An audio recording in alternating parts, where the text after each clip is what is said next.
Here is another question of partnership dissolution, June 2020. June 2020, paper 22, question number 3.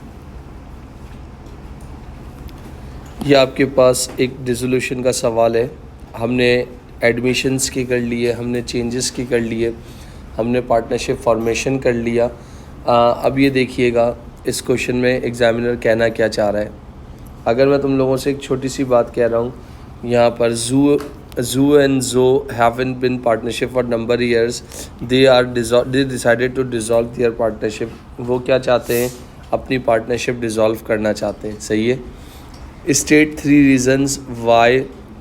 आपके पास 3 reasons बताओ कि partnership dissolve क्यों की जाती है. आपके पास वैसे मल्टीपल बहुत सारे रीज़न्स होते हैं, मगर अकॉर्डिंग टू दिस पॉइंट कि पार्टनरशिप जो है आपकी डिज़ोल्व क्यों की जाती है, 3 रीज़न्स क्या होते हैं, वो 3 रीज़न्स तुम लोगों ने देने हैं. फॉर एग्ज़ाम्पल तुम्हारे हिसाब से सबसे पहला रीज़न क्या हो सकता है? Conflict of. अगर मैं बात कर रहा हूँ for example number 1, conflict of partners. दूसरा, पार्टनर हैज़ डाइड या फिर रिटायर हो गया. या तीसरा, business is making a loss. इसके बाद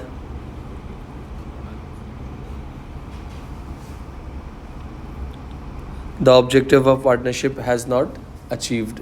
4 हो गए, 3 लिख मांगे थे हमने, 3 लिख दिए. अब सुन लेना इधर.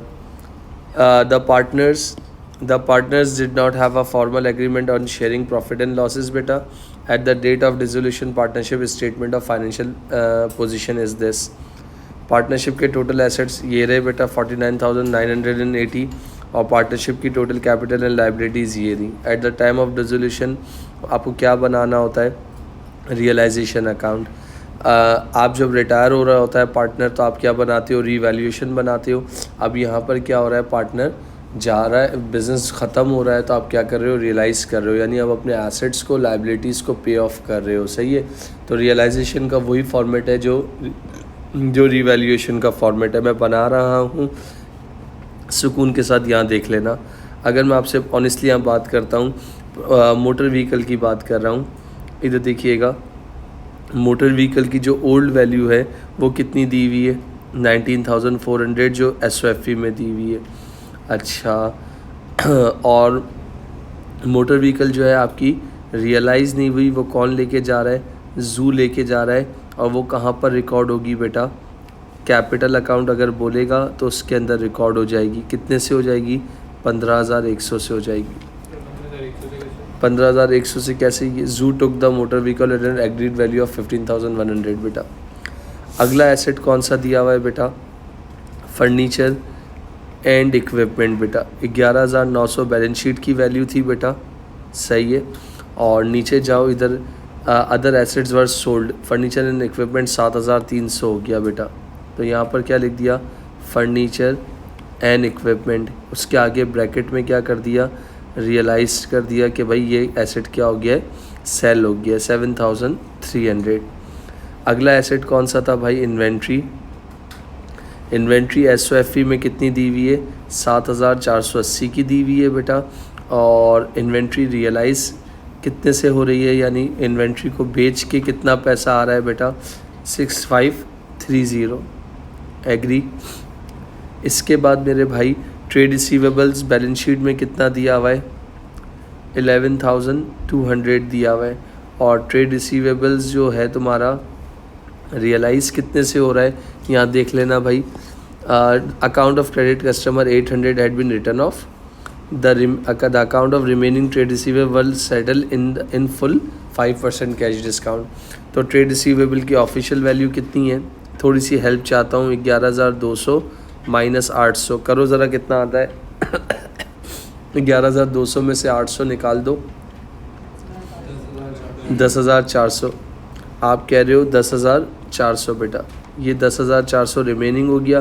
फिर 5% का डिस्काउंट निकाल दो, कितना हो गया बेटा? 10,400 में से 5% निकालो और उसको माइनस कर दो, 988। तो ट्रेड रिसीवेबल की जो फाइनल वैल्यू है रियलाइज वाली वो कितनी है? 9880। एग्री बेटा?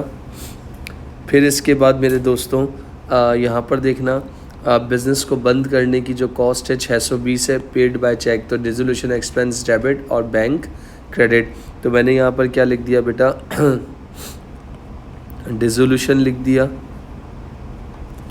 यानी फॉर एग्जांपल अगर मैं आपसे बात कर रहा हूँ, यहाँ मैंने बैंक लिख दिया और ब्रैकेट में क्या कर दिया कि भाई ये किसकी कॉस्ट है? डिसोल्यूशन की है। कितनी है? 620 है। अच्छा भाई इधर आ जाओ, ट्रेड पेबल की ओल्ड वैल्यू जो कि 5,400 दी हुई है बैलेंस शीट में, और ट्रेड पेबल डिसोल्यूशन कॉस्ट बेटा, ये पॉइंट नंबर 5 रिकॉर्ड करते हैं, रियलाइजेशन में रिकॉर्ड होता है ना। इसकी एंट्री यही है, डिसोल्यूशन एक्सपेंस डेबिट और बैंक क्रेडिट बेटा। ट्रेड पेबल की ओल्ड वैल्यू 5,400 क्रेडिट साइड पे लिख दी, और ट्रेड पेबल की जो नई वैल्यू है, account of trade payable were settle in 5% cash discount. तो अगेन थोड़ी और हेल्प चाहिए। 5,400 का 5% निकालो, कितना होता है? 5,400 का 5% निकालो और उसको माइनस कर दो, कितना होगा? 5,130।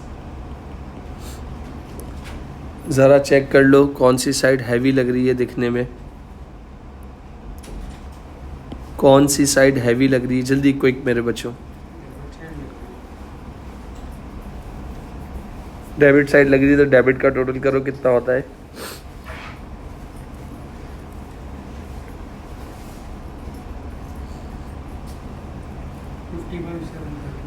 55।